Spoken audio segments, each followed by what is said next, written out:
Saudaraku yang dikasih Tuhan, hari tema kita semua karena anugerah atau sola gratia.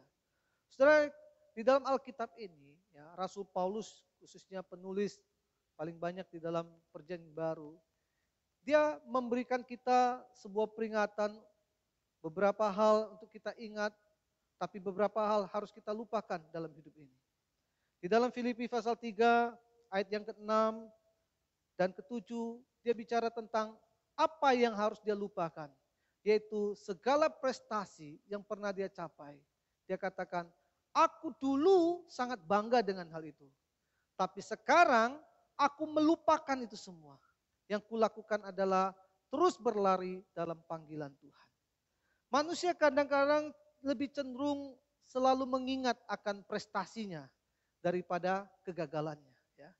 Kita selalu bangga dengan prestasi kita daripada apa yang pernah kita alami dalam kegagalan kita mengikut Tuhan.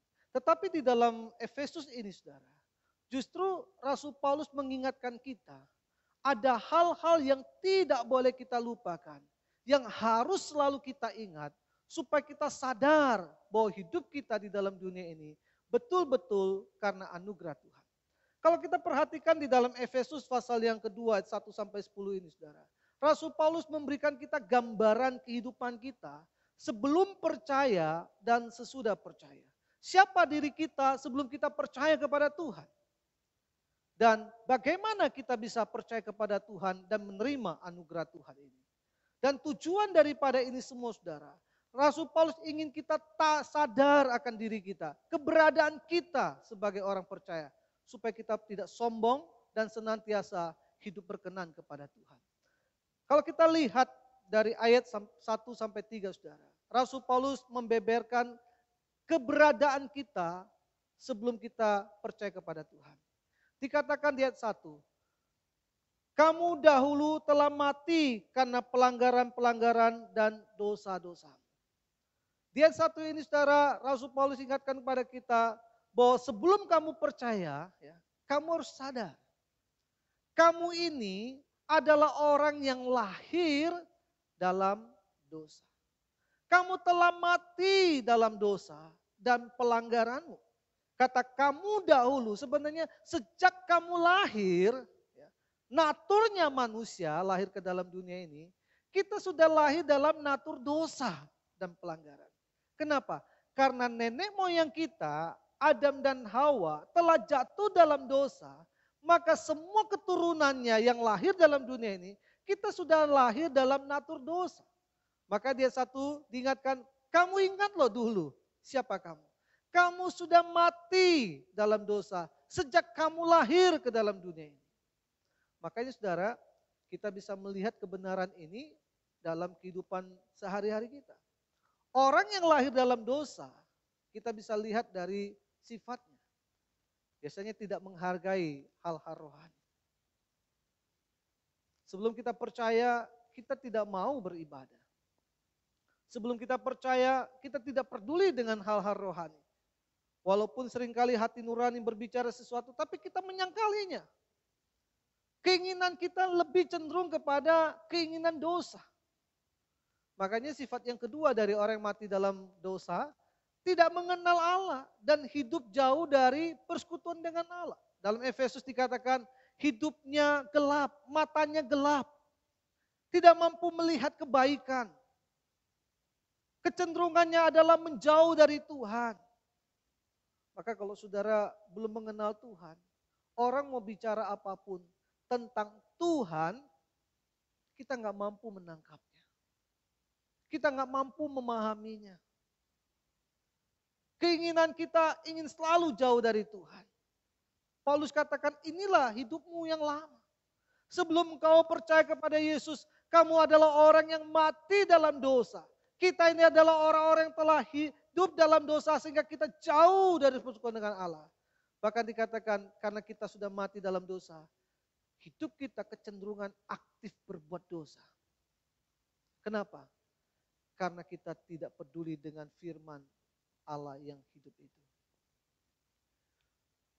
Apa bedanya orang yang sudah lahir baru dengan orang yang belum lahir baru? Orang yang belum lahir baru saudara, dia nggak bisa tidak berbuat dosa. Makanya ada yang pernah tanya sama saya, Muse, ya sekarang kan lagi ngetren tentang suami yang berselingkuh gitu ya. Udah itu marah, pojokin istrinya gitu kan. Jadi rupanya kasus ini banyak perselingkuh terjadi saudara. Bukan hanya pria yang berselingkuh, sekarang wanita banyak berselingkuh loh saudara. Ya, banyak sekali. Saya memperhatikan di daerah Polres ya, banyak single parents. Anak-anak lahir tanpa orang tua yang lengkap. Katanya berapa lama pernikahan? Cuma 3-4 tahun sudah bercerai. Siapa yang salah? Ada yang istri yang salah, ada yang suami yang salah. Jadi ada jemaat tanya sama saya, Musa, orang yang berselingkuh itu ada nggak obat untuk dia bertobat? Saya bilang nggak ada obatnya itu. Dia cuma akan berhenti berselingkuh waktu ketahuan. Karena takut istrinya marah. Tapi nanti kalau semua udah baik lagi, dia akan berselingkuh lagi. Sama seperti orang pakai narkoba. Ya. Kalau ketangkap pentobat, saya udah lihat banyak orang pakai narkoba saudara ya. Tapi nanti semua udah berjalan baik, dia pakai lagi. Kenapa? Karena natur manusia berdosa aktif saudara untuk berbuat dosa. Dia nggak bisa kalau nggak lakukan itu. Hanya orang yang telah lahir baru bisa melawan akan hal itu. Kenapa? Karena ada roh Tuhan yang mengaktifkan hatinya untuk hidup berkenan kepada Tuhan. Tapi sebelum kita mengalami kelahiran baru, kita nggak bisa. Maka saya katakan tidak ada obatnya untuk penyakit dosa. Dan Paulus katakan, dulu sebelum kita mengenal Tuhan dan menerima anugerah keselamatan, ayat 2 katakan, kita pun adalah orang yang diperbudak oleh dosa. Ayat 2 katakan apa? Kamu hidup di dalamnya karena kamu mengikuti jalan dunia ini. Ya, kita hidup di dalamnya, kita ngikutin lagi. Bahkan dikatakan apa? Kamu mentaati penguasa kerajaan angkasa ini, yaitu setan. Yang terus menawarkan kita tentang dunia ini. Dan kita tidak sadar, kita pengen hidup bebas. Padahal kebebasan yang ditawarkan oleh setan adalah perbudakan atas dosa. Dan tidak bisa lepas lagi. Dulu waktu saya baru lulus SMA, saya tinggal di Jakarta. Saya ngekos, saya menyaksikan banyak sekali orang-orang daerah datang dari kota ke kota. Mereka kerja mati-matian saudara, ya, pagi kerja, gaji nggak besar. Tapi herannya setiap malam mereka pergi ke diskotik. Ngapain? Beli ekstasi. Lalu mereka cari penghiburan. Wanita-wanita penghibur. Sampai pulangnya subuh. Subuh siap-siap pergi kerja. Mungkin orang tanya, kok nggak ngantuk? Dia minum apa aja yang bisa bikin dia tidak ngantuk saudara. Lalu pulang kerja, pergi lagi ke diskotik siap-siap. 7 hari kerja, 7 hari pergi ke diskotik. Wah, duitnya dari mana musuh? Padahal mereka kerja cuma menjadi buruh, saudara. Toko-toko bangunan dan sebagainya. Untuk memuaskan hawa nafsu itu, apa yang mereka lakukan? Mereka nepotisme, korupsi, jual barang-barang bos. Sampai akhirnya saudara ketangkep masuk penjara. Mungkin saudara yang berpikir, tobat nih orang. Keluar dari penjara, lakukan lagi. Saya juga bertanya, kenapa ya? Kok bisa begitu ya? Gak ada tobatnya, kumat terus. Padahal itu sangat menyiksa saudara. Tapi dia gak bisa keluar dari kondisi itu. Kenapa? Alkitab bilang, sebelum kita mengenal Tuhan, kita ini orang yang diperbudak dosa. Kita gak mampu keluarnya karena kita hidup di dalamnya. Kita mengikutinya, kita mentaatinya seperti orang bego gitu ya. Ngikutin aja. Kisah tentang anak yang bungsu yang hilang itu. Sebenarnya itu gambaran orang yang mengikut dunia. Dia diperbudak. Dia ingin bebas tapi gak bisa lepas. Sampai akhirnya terpuruk. Pemulihan terjadi waktu dia kembali kepada bapaknya. Dan Rasul Paulus mengingatkan kepada kita, sebelum kita percaya Yesus, Hidup kita seperti itu loh. Kita berjalan seperti orang bodoh yang diperbudak oleh dosa. Sehingga dia bilang, ayat yang ketiga, kita ini adalah orang yang hidup di bawah murka Allah. Kita hidup di bawah hukuman Allah. Kalau kita nggak mau bertobat saudara, sudah pasti kita akan binasa. Sudah pasti neraka ada di depan mata kita. Sudah pasti kita akan hancur seumur hidup. Ayat 3 katakan, sebenarnya kami, Paulus katakan saya dan kita semua, kita dulu hidup seperti itu. Kita hidup dalam kondisi seperti itu. Kita hidup dalam hawa nafsu, mengikuti kehendak daging. Pikiran kita jahat. Pada dasarnya kita ini adalah orang-orang yang dimurkai.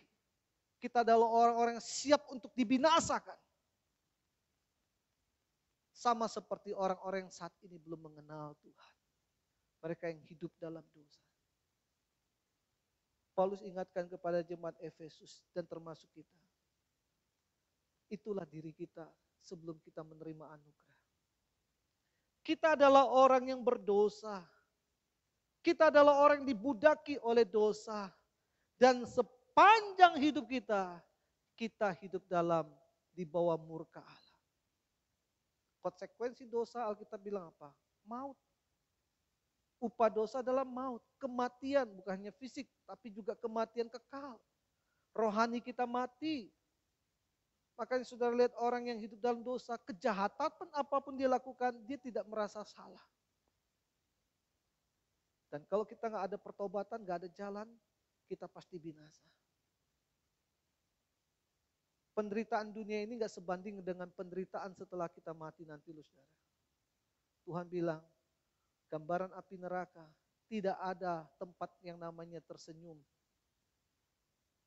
Dikatakan gertakan gigi, kesakitan yang begitu luar biasa, itu yang dialami. Dan itulah seharusnya menjadi tempat kita orang berdosa. Tetapi saudara, pada waktu kita dalam kondisi seperti ini, apa yang Allah kerjakan buat kita? Apakah Allah membuang kita langsung? Apakah Allah membinasakan kita langsung? Seharusnya iya. Kenapa? Karena kita memang tidak berharga lagi. Karena kita ini memang sudah menjadi barang yang rusak sejak lahir. Tetapi saudara, berita sukacita bagi kita di dalam bagian firman Tuhan kita baca ini adalah Allah dalam kondisi melihat kita seperti demikian.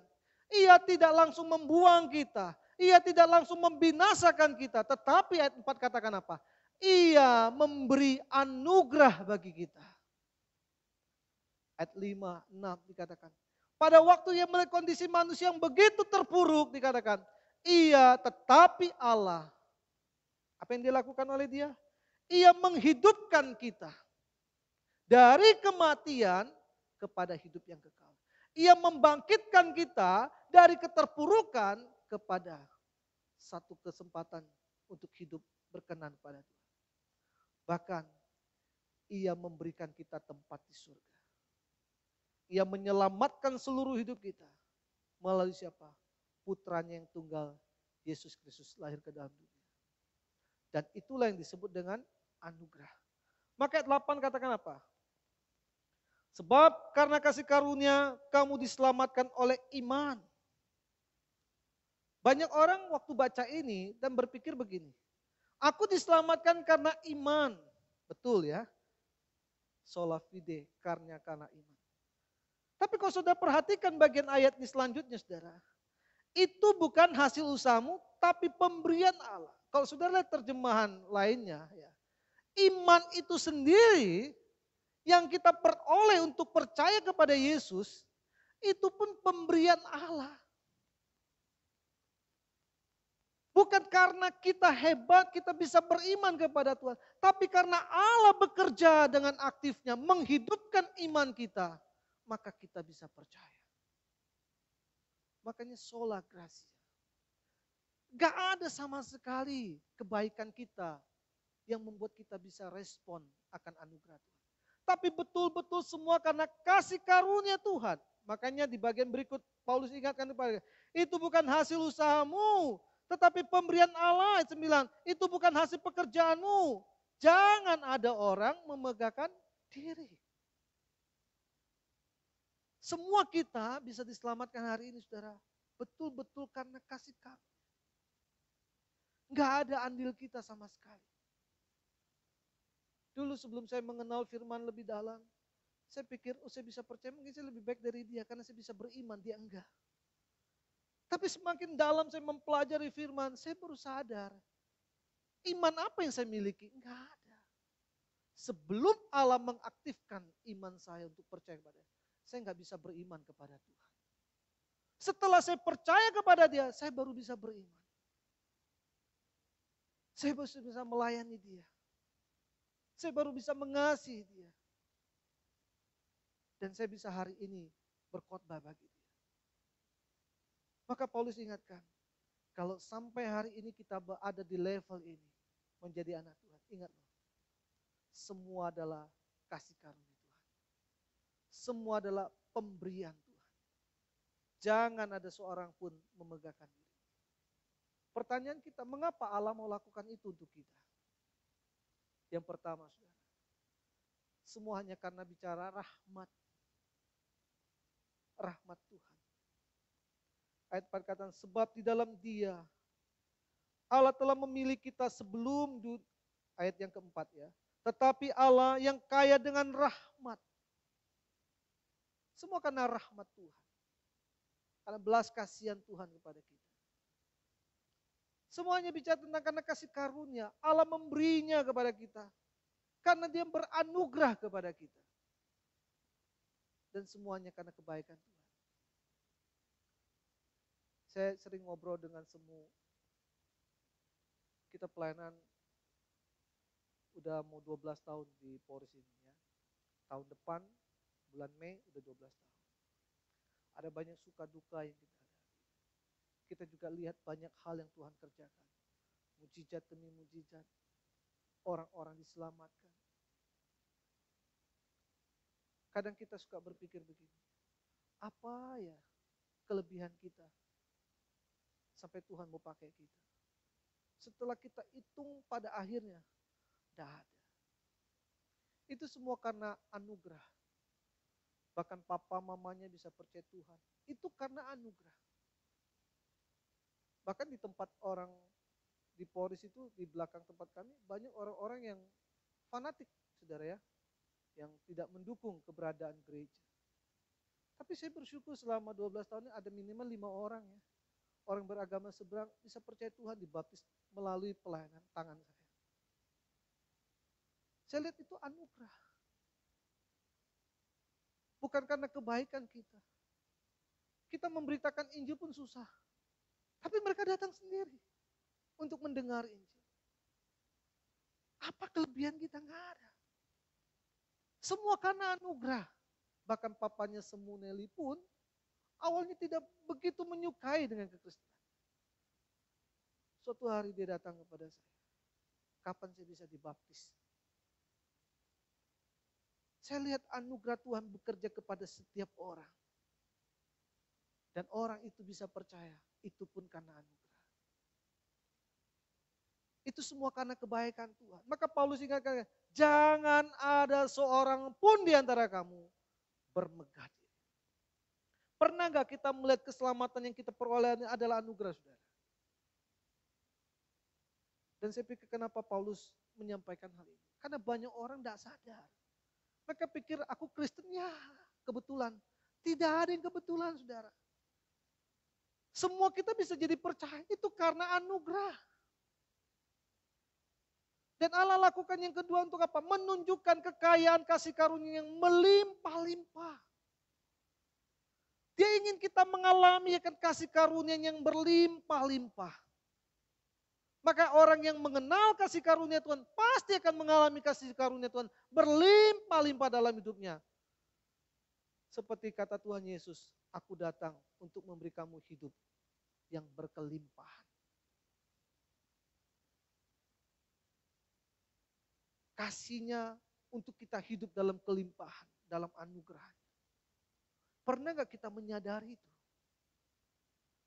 Yang ketiga, Tuhan lakukan untuk apa? Supaya kita yang dulunya dalam dosa, aktif berbuat dosa, sekarang kita diubah aktif untuk berbuat baik. Anugerah Tuhan selalu menuntun kita kepada kebaikan. Waktu saya masih SMA, saudara, saya tidak pernah mau sekolah agama. Nilai agama saya itu cuma 7, itu karena kasihan. Saya nggak pernah belajar agama, saya ke sekolah negeri ya. Jadi belajar agama harus pindah ke sekolah lain gitu, dikumpulin di situ. Saya pergi ke sekolah belajar agama, itu cuma pada waktu mau ujian aja. Mungkin karena anugerah Tuhan, gurunya nggak tega kasih saya nilai 6, supaya nggak naik kelas. Kasih 7.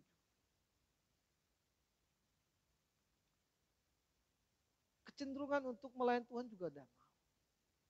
Sampai akhirnya saya mengenal Tuhan. Untuk apa tujuannya Tuhan mengubah kita? Supaya kita kembali pada posisi kita. Ini loh, engkau dipanggil untuk berbuat baik. Anugerah Tuhan selalu menuntun kita kepada kebaikan. Makanya saudara, orang yang sudah menerima anugerah Tuhan, hidupnya akan seperti apa? Pertama, seperti Rasul Paulus. 1 Korintus 15 ayat 10 Paulus katakan, tetapi karena kasih karunia Allah, aku adalah sebagaimana aku ada sekarang, dan kasih karunia yang dianugerahkan kepadaku tidak sia-sia. Paulus sadar kalau dia bisa menjadi hamba Tuhan, bisa percaya kepada Yesus Kristus. Kalau dia melihat latar belakang yang lama, dia bilang, aku ada hari ini, semua karena kasih karunia. Maka dikatakan, karena kasih karunia inilah aku sadar. Dan aku tidak mau sia-siakan. Dia katakan, aku bekerja lebih keras. Kita tahu bagaimana pelayanan Rasul Paulus. Sejak dia percaya, sejak saat itulah ia menderita karena Kristus. Penderitaannya begitu hebat, sampai akhirnya ia mati, kepalanya dipancung. Tapi dalam semua hal yang dia alami, dia katakan, aku bisa lakukan itu semua. Ini orang yang mengerti anugerah Tuhan. Dia katakan apa? Aku tidak menganggap itu karena aku. Tapi melainkan kasih karunia Allah yang menyertai aku. Orang yang mengerti kasih karunia Allah, pertama dia tidak akan sia-siakan. Yang kedua, dia tidak akan pernah sombong kalau ia sudah melakukan banyak hal dalam melayani Tuhan.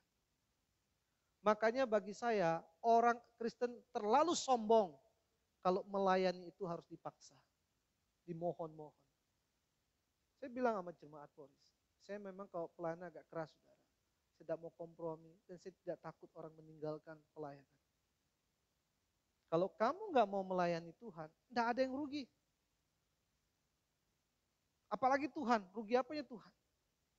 Yang rugi kamu. Pertama, kamu sudah sia-siakan kasih karunia. Yang kedua, kamu hidup kembali dalam dosa. Padahal demi untuk menyelamatkan kamu, Yesus mati di atas kayu salib supaya kamu berbuat baik. Maka kalau ada yang agak nakal gitu ya udah saya stop pelayanan. Sampai dia datang minta pelayanan lagi. Karena saya nggak mau pelayanan dianggap satu hal yang murahan.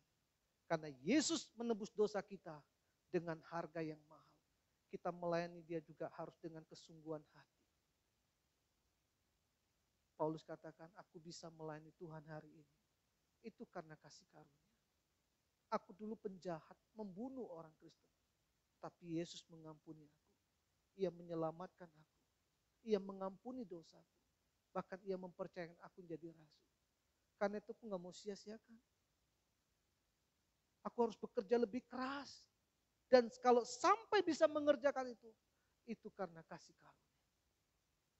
Orang yang hidup dalam kasih karunia, yang mengerti akan anugerah, tidak akan mungkin sia-sia.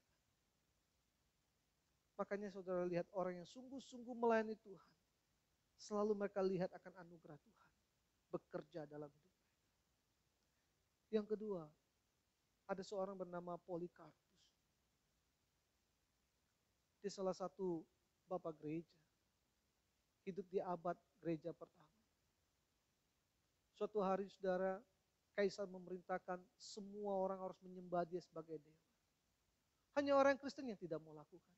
Akibatnya orang-orang Kristen ditangkap, dimasukkan dalam penjara, mereka dikoyakkan, dikasih makan binatang, mereka dibakar, mereka disalibkan, dan akhirnya Polikarpus pun ditangkap. Gubernur Romawi pada saat itu sebenarnya ia begitu menghormati Polikarpus. Karena dia tahu Polikarpus adalah seorang yang sangat saleh. Hidupnya penuh dengan mujizat Tuhan. Maka dia berusaha untuk membebaskan Polikarpus. Maka ia menawarkan suatu hal kepada Polikarpus. Angkatlah sumpahmu dan saya akan membebaskan kamu. Kamu cukup hujatlah Yesus. Katakan saya bukan pengikut Kristus. Saya bukan orang Kristen. Saya bertobat untuk kembali kepada jalan daripada kaisar. Tapi Polikarpus berdiri saudara dengan tegarnya walaupun dia sudah tua banget. Ia mengatakan kalimat terakhirnya yang sangat terkenal. Dia bilang begini, selama 86 tahun aku telah mengabdi kepada Kristus dan ia tidak pernah menyakiti aku. Bagaimana aku dapat mencaci raja yaitu Kristus rajaku itu yang telah menyelamatkan aku. Dia dibakar mati. Dan menurut tradisi yang ada, harusnya dibakar baunya hangus saudara. Tapi mayatnya bau wangi-wangian. Sehingga mengakibatkan begitu banyak orang-orang Romawi pun percaya kepada Tuhan. Orang yang hidup dalam anugerah tidak akan menjual anugerah itu untuk hal yang sia-sia. Hari ini banyak orang Kristen pindah agama. Bagi saya, dia pindah agama, Kristen gak akan rugi. Ada banyak orang jual imannya cuma demi pekerjaan. Ada banyak orang jual imannya hanya demi pernikahan. Padahal untuk dapat anugerah itu, Kristus bayar mahal di atas kayu salib. Supaya kita boleh menjadi anaknya. Berdiri di hadapannya dan melayani dia. Semua karena anugerah. Bagaimana respon kita terhadap anugerah Tuhan? Saya selalu berdoa sama Tuhan. Tuhan tolong, supaya aku tidak bisa menyia-nyiakan anugerah. Karena itu saya selalu menetapkan target yang tinggi untuk hidup saya. Apa yang harus saya capai selama Tuhan masih memberi anugerah. Kalau enggak saudara, kita akan santai. Kita akan terlena dengan dunia ini. Udahlah, udah mapan, udah enak. Santai-santai aja. Maka saya ajak jemaat, kita harus mandiri. Kita harus berpikir lagi buka pos PI. Duitnya dari mana Musa, persembahan kita dikit. Justru itu kita harus bekerja, memikirkan dan terus memikirkan. Supaya kita tidak punya kesempatan untuk memikirkan yang lain. Selain daripada pekerjaan Tuhan terus dikembangkan. Supaya kita boleh berbuat baik bagi kemuliaan Tuhan. Saya berdoa GKK ini. Kita sebagai sinode, memang kalau dihitung gereja kita kecil saudara ya. Keuangan kita sedikit. Sinode kita uangnya sedikit. Tapi jangan karena itu kita berhenti melakukan perbuatan baik. Melayani Tuhan, memberitakan Injil. Kita harus terus menggunakan setiap anugerah dan tidak menyia-nyiakan. Kita bersyukur tengah-tengah krisis kita pun akhirnya buka pos PI ada di Sumba. Apakah karena kita hebat? Tidak, karena anugerah. Pada waktu kita mendengar, kita peka, dan kita tidak menyia-nyiakan.